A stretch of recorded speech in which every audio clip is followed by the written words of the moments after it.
আমি শশাঙ্ক শেখর, এসেছি রাঁচি থেকে। আমি এখানে সত্যভামা কলেজে ইঞ্জিনিয়ারিং পড়ছি। স্যার, আজকের অনুষ্ঠানে আপনার লেকচার শোনার পর ইসলাম ধর্ম আর মুসলমানদের সম্পর্কে আমাদের ভুল ধারণা দূর হয়ে গেছে।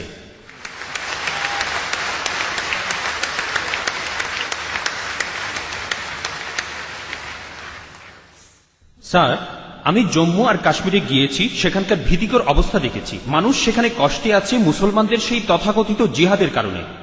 স্যার, আমার প্রশ্নটা হলো, ইসলাম কি এইসব কাজের অনুমতি দেয়? যদি না দেয়, তাহলে এই জিহাদ শব্দটার অর্থ আসলে কি? কারণ পবিত্র কোরআনেই সূরা আরাফের 56 নম্বর আয়াতে বলা হয়েছে, তোমরা বিপর্যয় ঘটিও না। অথবা সূরা শুরার 40 নম্বর আয়াতে বলা হয়েছে যে প্রতিশোধ নেয়ার চাইতে ক্ষমা করা উত্তম। অথবা সূরা মাইদার 32 নম্বর আয়াতে বলা হয়েছে যে যদি কেউ কাউকে হত্যা করে, সে মানব জাতিকেই হত্যা করল। স্যার, একই বিষয় নিয়ে আমার আরো প্রশ্ন আছে। সেটা হলো, ইসলাম ধর্মে কোন জিনিসটাকে আমরা বেশি গুরুত্ব দেব, ধর্ম বা মাযহাব, নাকি আমাদের দেশ, মাদারল্যান্ড, মাতৃভূমি বা কওম? অনেক ধন্যবাদ। ভাই, আপনি খুব সুন্দর একটা প্রশ্ন করেছেন। প্রথম প্রশ্নটা হচ্ছে ইসলাম ধর্মে জিহাদ নিয়ে।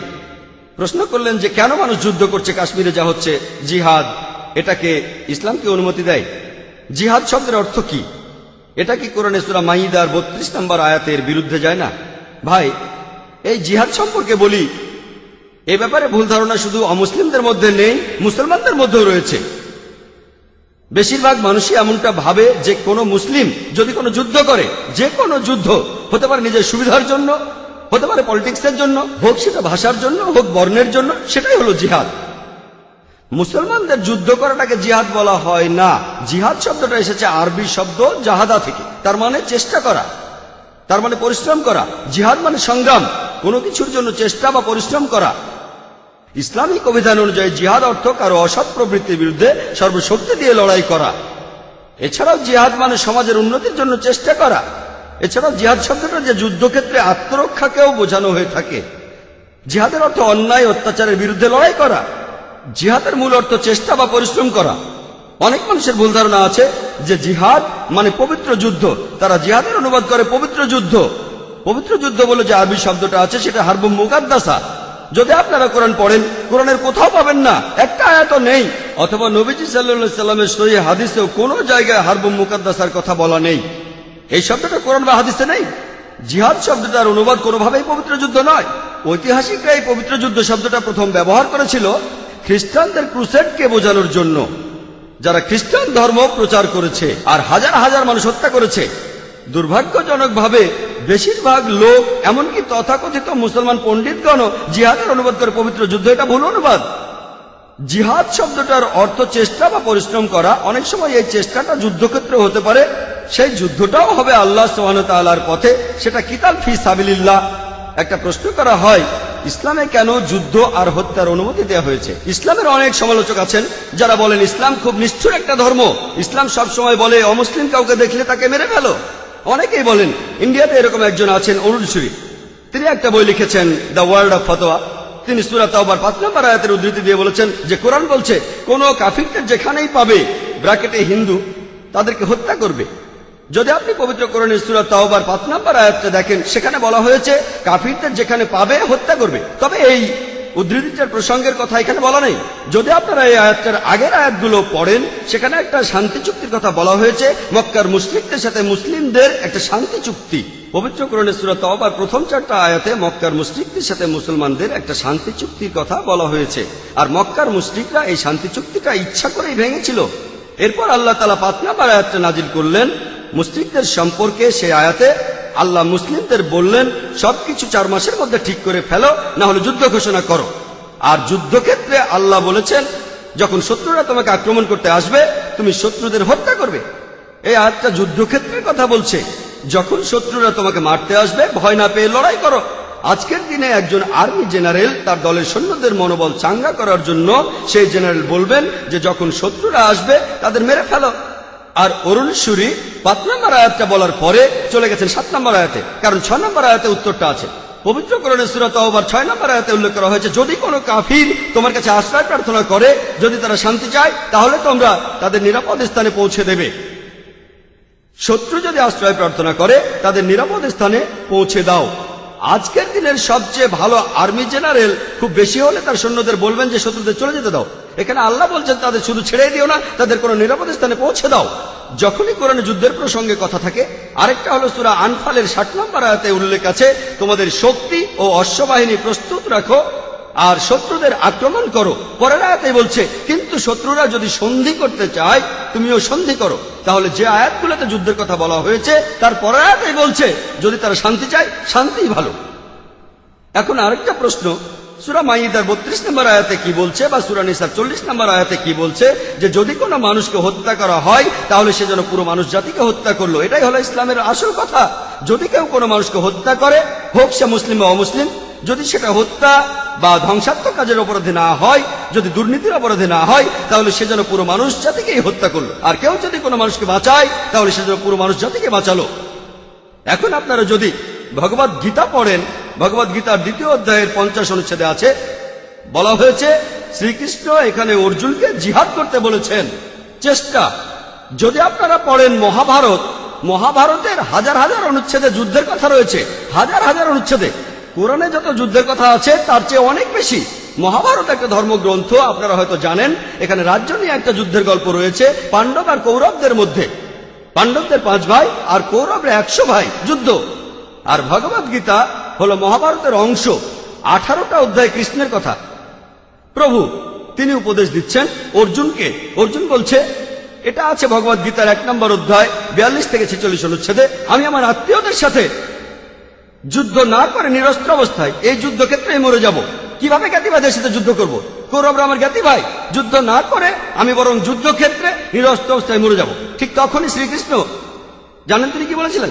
2য় অধ্যায় 2 আর 3 অনুচ্ছেদে আছে, তোমার মনে এমন অশুদ্ধ চিন্তা এলো কিভাবে? এটা একটা পাপ। তুমি এতটা দুর্বল হলে কিভাবে? তোমার হৃদয় দুর্বল হলো কিভাবে? শ্রীকৃষ্ণ নিজেই বলেছেন যে অর্জুনের চিন্তাটা ঠিক নয়, এটা অশুদ্ধ চিন্তা, এটা একটা পাপ। এটা করলে তুমি স্বর্গে যেতে পারবে না, তুমি বেহেশতে যেতে পারবে না। এরপরে ভগবদ গীতার 2য় অধ্যায়ের 31 থেকে 33 অনুচ্ছেদে আছে, শ্রীকৃষ্ণ তিনি বলেছেন, তিনি অর্জুনকে বলেছেন যে ক্ষত্রিয়দের দায়িত্ব হলো যুদ্ধ করা। যদি যুদ্ধ না করো তাহলে স্বর্গে যেতে পারবে না, আর যুদ্ধ না করলে তুমি একটা পাপ করবে। যদি ভালো করে দেখেন ভগবদ গীতায় শ্রীকৃষ্ণ বলছেন যে তোমাকে যুদ্ধ করতে হবে। চিন্তা করেন, আমি যদি ভগবদ গীতার এই উদ্ধৃতি দিয়ে বলি যে শ্রীকৃষ্ণ বলছেন অর্জুনকে তোমার আত্মীয় স্বজনদের যুদ্ধ করে হত্যা করতে হবে, কোন প্রসঙ্গ ছাড়া উদ্ধৃতি দিলে সেটা হবে শয়তানি। আর প্রসঙ্গটা বললে শ্রীকৃষ্ণ অর্জুনকে বলছেন যদি তোমাকে লড়তে হয় মিথ্যার বিরুদ্ধে, সত্যের জন্য, তুমি যে কারো বিরুদ্ধে যুদ্ধ করো, এমনকি সে যদি আত্মীয় হয়। প্রসঙ্গটা বললে অনুচ্ছেদটা যুক্তি আছে। যখন ন্যায় বিচারের জন্য যুদ্ধ করছেন, যদি সেটা আত্মীয় স্বজনের বিরুদ্ধে যায় তাতে কোনো সমস্যা নেই। ভগবদ গীতা আর মহাভারতে এই কথাটাই বলা হয়েছে, সত্যের পক্ষে আর মিথ্যার বিরুদ্ধে যুদ্ধ। যখনই আমি কোনো হিন্দুকে মহাভারত আর গীতার কথা বলবো, সে তো এটা জানে। সে বলবে না, মহাভারত আর গীতায় সত্যের সাথে মিথ্যার যুদ্ধের কথা বলা হয়েছে, আর ঠিক এরকম কথাই আছে পবিত্র কোরআনে। তাহলে মহাভারত আর গীতার উদ্ধৃতিগুলো শুনলে আপনি কোরআনকেও বুঝতে পারবেন। এছাড়াও অনেক লোক বলে ও কোরআনে জিহাদের কথা বলছে, আপনি জিহাদ করতে গিয়ে মারা গেলে বেহেশতে যাবেন। অনেকে আছেন, তাদের একজন অরুণ সুরি বলছেন, তিনি সহিহ বুখারী থেকে হাদিসের উদ্ধৃতিও দিয়েছেন। 4 নম্বর খণ্ড বুক অব জিহাদ 2 নম্বর অধ্যায়ের 46 নম্বর হাদিস বলা হয়েছে একজন মুজাহিদ হলো সেই লোক যে আল্লাহ সুবহানাহু ওয়া তাআলার পথে চেষ্টা করে, আর আল্লাহ নিজেই জানেন কে চেষ্টা করছে। এরপরে নবীজি বলেছেন যদি কোনো মুজাহিদ যুদ্ধক্ষেত্রে মারা যায় সে জান্নাতে যাবে, সে পরকালে বেহেশতে যাবে। কিন্তু যদি সে ফিরে আসে, মারা না যায়, সে ফিরে আসবে গনিমতের মাল নিয়ে। এই হাদিসটা আর কোরআনের বিভিন্ন আয়াতের কথা বলছেন ইসলামের সমালোচকরা। আমি ভাবি হিন্দু সমালোচকরা এই উদ্ধৃতিটা দেয় কিভাবে? তারা কি ভগবদ গীতা পড়েনি? তারা কি মহাভারত পড়েনি? এমনকি শ্রীকৃষ্ণ তিনি ভগবদ গীতায় বলেছেন 2য় অধ্যায়ের 37 অনুচ্ছেদে আছে, হে অর্জুন, হে কুন্তির পুত্র, যুদ্ধের প্রস্তুতি নাও। যদি যুদ্ধে মারাও যাও কোনো সমস্যা নেই, তুমি স্বর্গে চলে যাবে। আর যদি তুমি জয়লাভ করে ফিরে আসো তাহলে তুমি এই পৃথিবীর ধন সম্পদগুলো পাবে। হাদিসে একই কথা আছে। তাহলে কৃষ্ণ যখন অর্জুনকে বলছে যুদ্ধ করো, সমস্যা নেই, যদি মারা যাও স্বর্গে চলে যাবে। যদি যুদ্ধে জিতে ফিরে আসো তুমি অনেক ধন সম্পদ পাবে। সহিহ বুখারীও একই কথা বলছে, কোরআনেও একই কথা আছে। তাহলে ধর্মগ্রন্থগুলো পড়লে আমরা একে অন্যকে ভালোভাবে বুঝতে পারবো। তাহলে ইসলামে যুদ্ধের অনুমতি আছে শেষ উপায় হিসেবে, আত্মরক্ষার জন্য, আর অত্যাচারের বিরুদ্ধে, না হলে নয়। আর জিহাদ অর্থ চেষ্টা বা পরিশ্রম করা। এবার আমরা দ্বিতীয় প্রশ্নে আসি, কোনটা বেশি ইম্পর্ট্যান্ট? এখানে বেশি ইম্পর্ট্যান্ট কি দেশের আইন কানুন মেনে চলা, নাকি মজাব বা দিনকে মানা? যেন আমাকে প্রশ্ন করছেন, আমার উপর কার দাবি আগে? আমার বাবার দাবি আগে না মায়ের দাবি আগে? ভাই, দেশের আইন আর ধর্মের আইন মানার ব্যাপারে একটা কথা বলি, আল্লাহকে মানার ব্যাপারে বলি।